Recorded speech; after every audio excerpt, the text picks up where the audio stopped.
तर आत्ता जी तुम्ही व्हिडिओ बघितली ती बदलापूर आणि राटोलीच्या मधला जो जंगल परिसर आहे तिथली आहे. तिथे एका बिबट्याने कुत्र्याची शिकार केली, तर तिथल्या गावकऱ्यांना ते आढळलं आणि त्यांनी ती व्हिडिओ बनवली. तर माझा पण व्हिडिओ बनवण्यामागचा उद्देश हाच आहे का स्पेशल त्या लोकांसाठी जे सुट्टीच्या दिवशी किंवा शनिवार रविवार संध्याकाळी वन पर्यटन क्षेत्रामध्ये फिरायला येतात आपल्या लहान लहान मुलांना घेऊन. तर त्यांना हेच सांगतो की सध्या येऊ नका, कारण बिबट्याचा वावर वाढत चाललेला आहे. आपण न्यूजला बघायचो की ते बिबट्याने बकऱ्या खाल्ल्या, कोंबड्या खाल्ल्या, पण आता आपल्या गावात बिबट्या आढळतोय. तर सगळ्यांना हेच सांगायचं आपल्या गावकऱ्यांना की जंगल ठिकाणी जाऊ नका, म्हणजे जे वनपर्यटन क्षेत्र आहे किंवा डॅम परिसर आहे अशा ठिकाणी जाऊ नका जिथे जास्त झाडं झुडपं आहेत.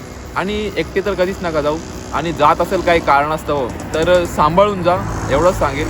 तर ही व्हिडिओ जास्तीत जास्त शेअर करा. जर का तुम्ही बदलापूरच्या बाहेरून बघत असाल, तुमचे बदलापूरचे नातेवाईक असतील तर त्यांना ही व्हिडिओ पाठवा. आणि जे बदलापूरकर बघतायत व्हिडिओ माझे गावकरी, तर त्यांना पण हेच सांगतो की नका जाऊ थोडे दिवस किंवा थोडे महिने फिरायला. नाही गेलं तर काय होणार नाही, कारण आपला जीव आपल्यासाठी खूप महत्त्वाचा आहे आणि आपला जीव वाचवत राहा. हे बघा, ज्यांना माहिती नसेल वन पर्यटन क्षेत्र कुठे आहे, तर हे बघा आम्ही आता तिथेच आहोत. हे बघा इथे कॅमेराज पण लावलेले आहेत बिबट्यासाठी किंवा कशासाठी. तर मित्रांनो तुम्हाला हेच सांगेल का आता सध्या इथे फिरणं बंद करा. हे बघा कॅमेऱ्याची लाईट पेटलेली मागे दिसते का रे? आता कॅमेऱ्याची लाईट पेटलेली, ती मोशन डिटेक्ट आहे काहीतरी, ती बिबट्यासाठी लावलेली असावी. जर का त्यांना कॅप्चर झालं तर ते आपल्याला सांगतील. आणि जर का तुम्ही बदलापूरमधले असाल तर चॅनलला सबस्क्राईब करायला विसरू नका, कारण मी एक डेली ब्लॉगर आहे, हिंदी मराठी मिक्स व्हिडिओज बनवत असतो. तर चॅनलला नक्की सबस्क्राईब करा, व्हिडिओला लाईक करा. आणि सगळ्यांना एकच विनंती आहे का आता जंगल एरिया ठिकाणी फिरणं बंद करा 2-3 महिने, जोपर्यंत आपल्याला अशी न्यूज भेटत नाही की बिबट्या गेला किंवा काय. जाणार तर नाही, कारण बिबट्याचा एक डायलॉग आहे, काय दाखवतोय? कीड. वा, मॅन वर्सेस वाईल्ड.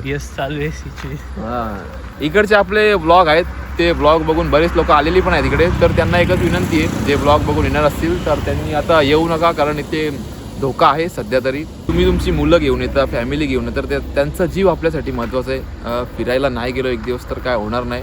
तर सगळ्यांना एकच विनंती आहे का सध्या कुठे फिरू नका. डॅम एरिया झाला किंवा वन विभाग, वन पर्यटन क्षेत्र झालं तर इथे नका येऊ. तर या व्हिडिओमध्ये एवढंच सांगायचं होतं की त्याबद्दल माहिती द्यायची होती थोडीशी, का सुरक्षित राहा, घरी राहा, काय टेन्शन नाही, घरातले गेम खेळा, काहीतरी असा वेळ घालवा, बाहेर वेळ घालवा गार्डनमध्ये. तर जंगल ठिकाणी येऊ नका, बस एवढं सांगायचं होतं व्हिडिओमध्ये.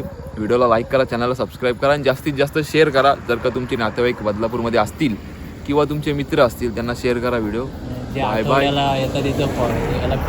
हां, ते सांगितलं ना, जे शनिवार रविवार संध्याकाळी येतात ना फिरायला, गर्दी करायला, त्यांनी येऊ नका, कारण धोक्याचा एरिया झालेला आहे हा. तर bye bye, take care. Like करा व्हिडिओला, चॅनलला सबस्क्राईब करा. भेटू पुढच्या व्हिडिओमध्ये डेली ब्लॉगसोबत.